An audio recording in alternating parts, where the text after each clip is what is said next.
हम अपने वहां यज्ञ करना चाहते हैं। भैया चाहे जितना गया गुजरा हो, कोई ये नहीं कहेगा कि तुम यज्ञ ना करो, चंदा भले ना दो। कितना बड़ा पापी हो, वो यही नहीं कहेगा कि यज्ञ करना बंद कर दो, वो यही कहेगा भाई करो, लेकिन इस बार जो है हम उतना नहीं कर पाएंगे।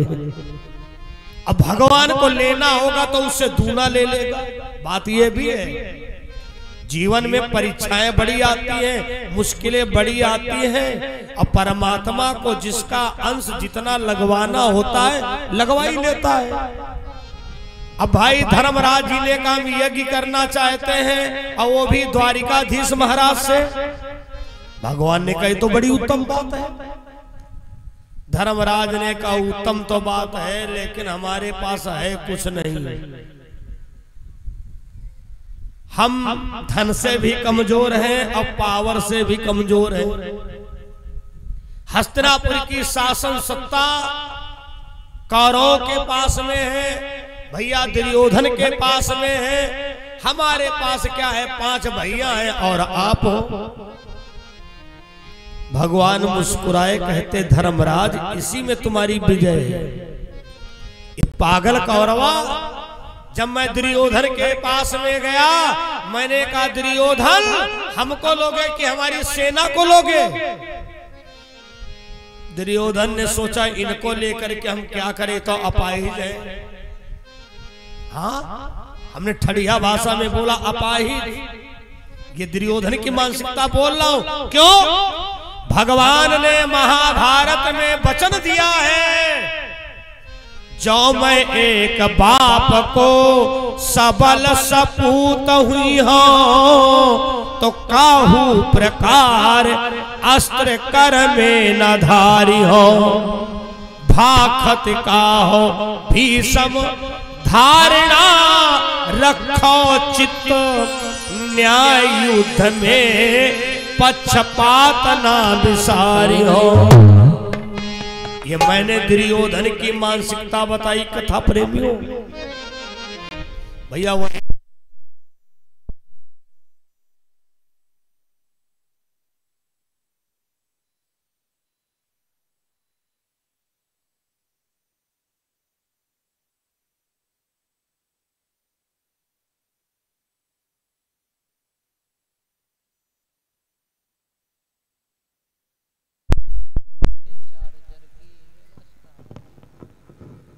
हेलो, कार्यक्रम चलते समय बंद ना कराया करिए, ठीक है? हेलो हेलो, वो जेले नहीं रह गया उतना, बंद करा दे कैमरा मेरा। क्या कह रही हूँ, कहाँ गए सब कमेटी वाली? बोलो सतगुरुदेव भगवान की जय हो।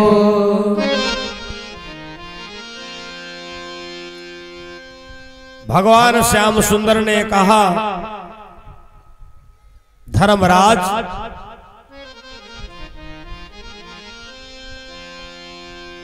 आप यज्ञ करिए और तुम्हारी यज्ञ की व्यवस्था हम देखेंगे। जब कोई भगवान का कार्य करता है, भगवान को समर्पित होकर के, तो भगवान उसके कार्य की व्यवस्था को स्वयं देखता है।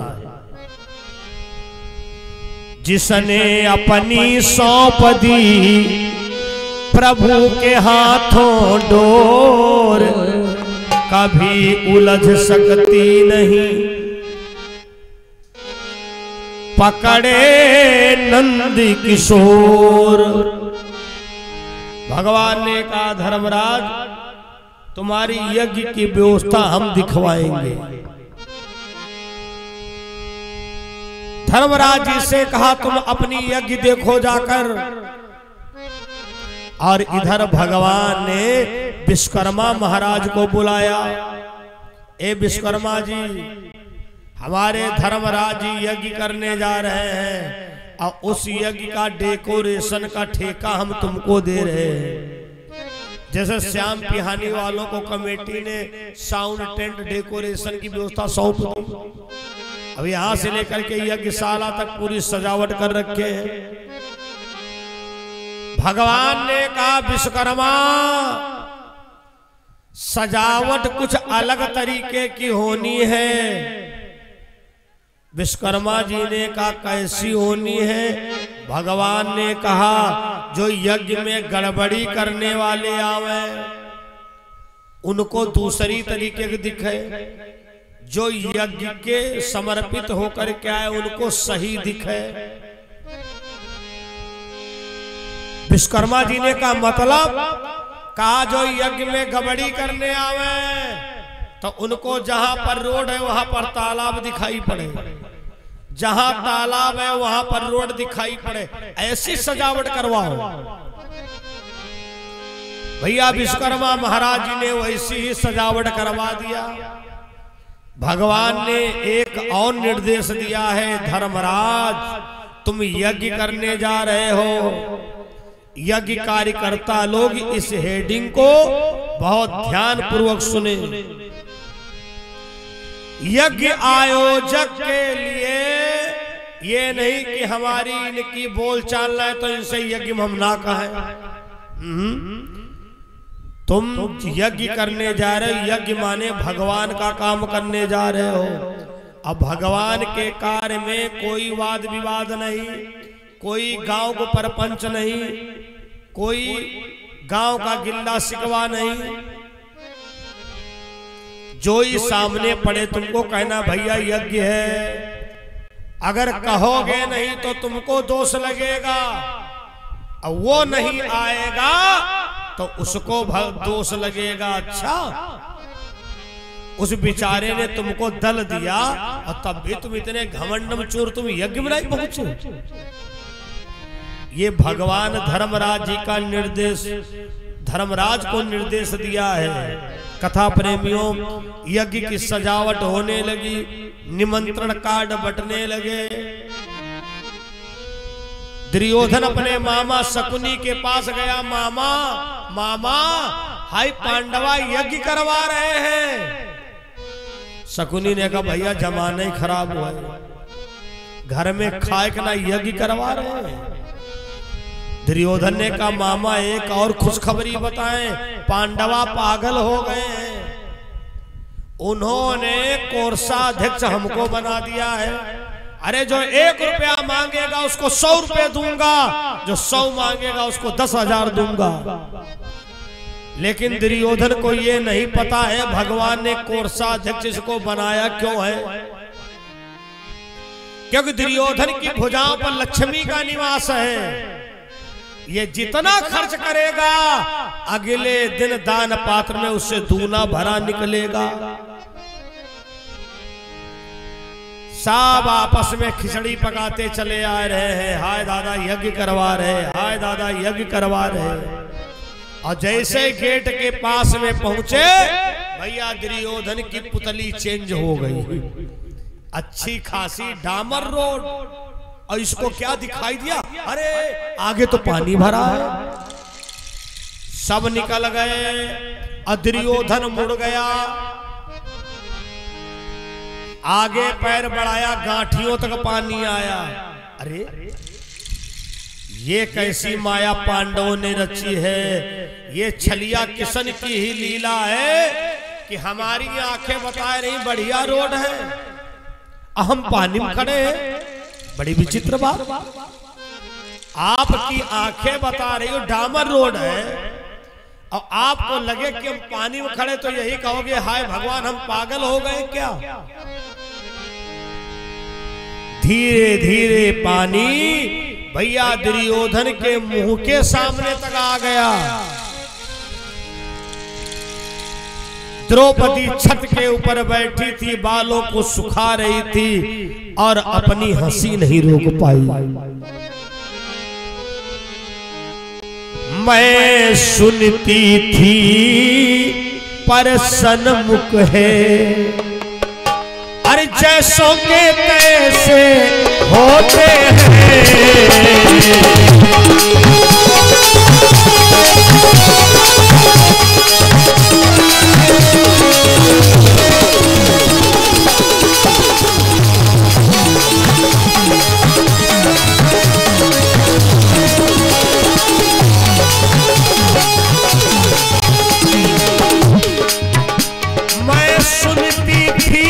पर सन्मुख है, जैसों के तैसे होते हैं। पर आज प्रत्यक्ष ये देख लिया, अंधों के अंधे होते हैं।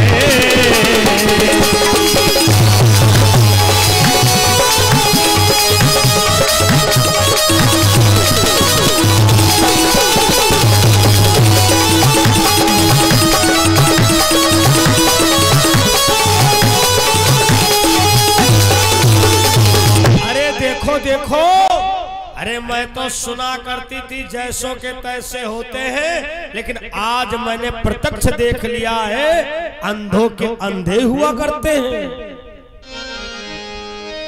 धर्मराज ने जब पावन शुभ यज्ञ का है अनुष्ठान किया,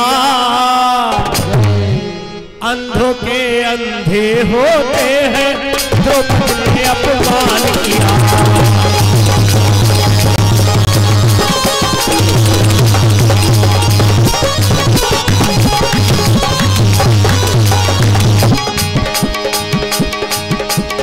धर्मराज ने जब पावन शुभ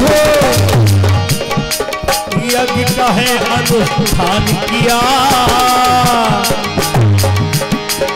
अंधों के अंधे होते हैं, द्रौपदी ने अपमान किया।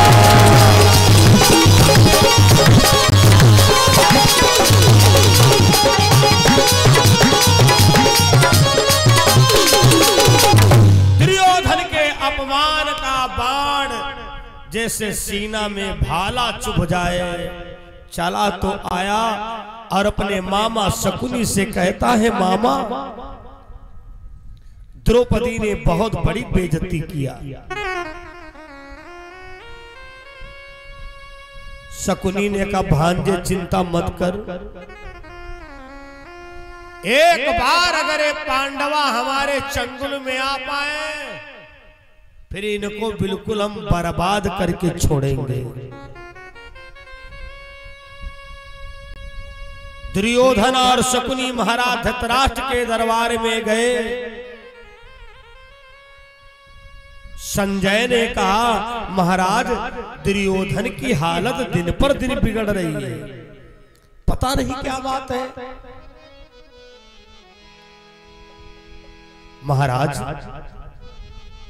हमें तो लगता है कि दुर्योधन के कोई बड़ी बीमारी बन रही है।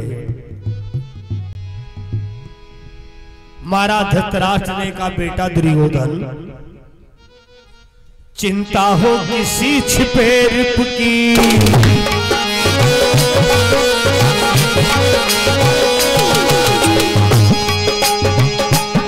चिंता हो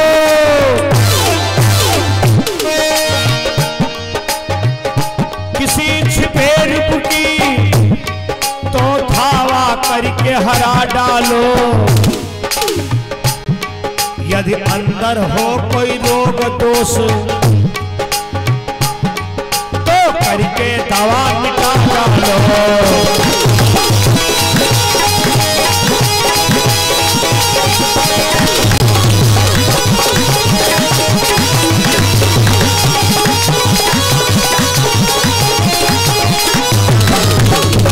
अरे बेटा दुर्योधन, अगर तेरे कोई बीमारी हो गई हो तो उसकी दवाई करवा लो, और किसी अगर दुश्मन का भय हो, भैया संचालक जी मंच पे आ जाए, भक्त लोग चढ़ावा कर रहे हैं, उनको प्रसाद इत्यादि भेंट करते रहे। धर्म प्रिय सज्जनों, शकुनी ने कहा, महाराज हम जब से हस्तिनापुरी में आए हैं तब से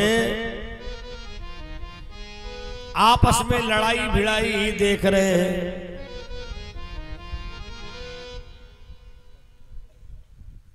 आगे आगे दे दे। कथा प्रेमियों आ जाओ, दे देंगे, आ जाओ, तुम आ जाओ।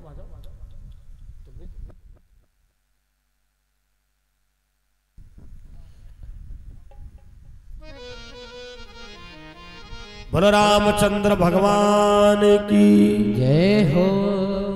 सदगुरुदेव भगवान की जय हो।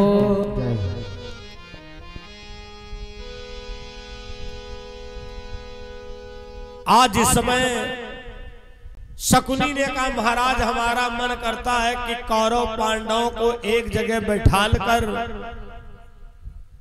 पासा खिलवा दे। विदुर जी ने तुरंत कहा महाराज ये शकुनी का कोई नया षड्यंत्र है, इसकी मीठी मीठी बातों पर मत जाना।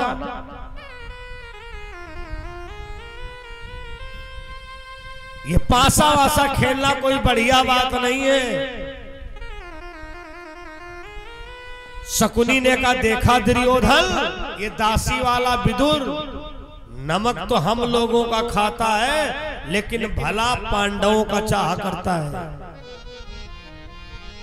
चलो हम तुम्हें अधिकार देते हैं, अपने पांचों भैयाओं को बुलवाओ और एक जगह बैठ करके पासा खेलो। जिस समय धर्मराज के पास में सूचना गई, धर्मराज विचार करते हैं अगर नहीं जाऊंगा तो दुर्योधन के मन में ये आएगा कि पार्टी बंदी की वजह से नहीं आए। अवैसे जुआ हुआ भले आदमियों का खेलना अच्छा नहीं होता है। जहां तक हमारा अनुमान है चोर और जुआरी की हमने ज्यादा उन्नति नहीं देखा है। अगर एक दिन लाख जीता तो अगले दिन 10 लाख हारा। अंत एक दिन यही होता है, या तो आत्महत्या कर लेता है तो हार्ट अटैक हो जाता है। भैया मेहनत की कमाई अच्छी होती है। हमारे गुरुजी कहा करते थे इकट्ठा ही धन आना गलत है। वो इकट्ठा ही आएगा तो इकट्ठा ही तुम्हारी बुद्धि घुमाएगा। हेलीकॉप्टर खरीद डालो। धन का तेजी से आना भी गलत है, धीरे धीरे आता है तो धीरे धीरे जाता है। लेकिन धर्मराज अपने चारों भैयाओं को लेकर के दुर्योधन की सभा में पहुंचे और दुर्योधन भैया तीखे शब्दों का प्रहार करना शुरू कर दिया। आओ आओ भैया धर्मराज, तुम्हारे बिना सब खेल अधूरा है। आजकल भी बड़े बड़े होते हैं, कोई एमपीएल वाले होते हैं, कोई कुछ होते हैं। हम तो सुना करते हैं इधर उधर, किसी दिन लोगों के मुंह देखते सूख गए और किसी दिन ऐसे खिल जाते हैं जैसे गुड़हल का फूल खिले। धर्मप्रिय सज्जनों, दुर्योधन ने आते आते कहा आओ आओ भैया दांव लगाओ। धर्मराज ने कहा नहीं, ये जुआ आप अमीर लोगों के लिए है। अरे हम लोग तो साधारण जिंदगी जी रहे हैं। दुर्योधन ने कहा ये तो केवल किस्मत आजमाने वाला है प्रोग्राम। आओ देखें हमारी किस्मत बढ़िया चल रही कि तुम्हारी किस्मत बढ़िया चल रही है। पहले दांव पर धर्मराज ने अपने चारों भैयावन की हिंसा की राज लगा दी, लेकिन वारे शकुनी के पासों का कमाल भैया दांव दुर्योधन की ही ओर गिरा। भीम ने का खेल इसी जगह बंद कर दो, लेकिन भैया जुआरी एक बार तुमको चंगुल फांस पाओ। अरे ऐसा करो अब कि इतना लगाए दो हमार तुम्हार सब बराबर। दुर्योधन ने कहा धर्मराज जो चारों भैयाओं के हिस्से की राज हम जीते हैं, हम एक ही दांव पर वो दांव लगा रहे हैं। धर्मराज को अगला दांव भी लगाना पड़ा, चारों भैयाओं को भी जुआ में लगा दी। भैया दांव वो भी दुर्योधन की ओर गिरा। तीसरे दांव पर अपने को स्वयं लगा दिए, अंत में द्रौपदी को भी लगा दिया। और जैसे आखिरी वाला दांव जीता, दुर्योधन ने लंबी सांस लिया, अरे दुशासन जाओ द्रौपदी को लेकर के आओ, हम द्रौपदी को दिखाएं। अंधों के अंधे हुआ करते हैं या आंख वाले भी होते हैं।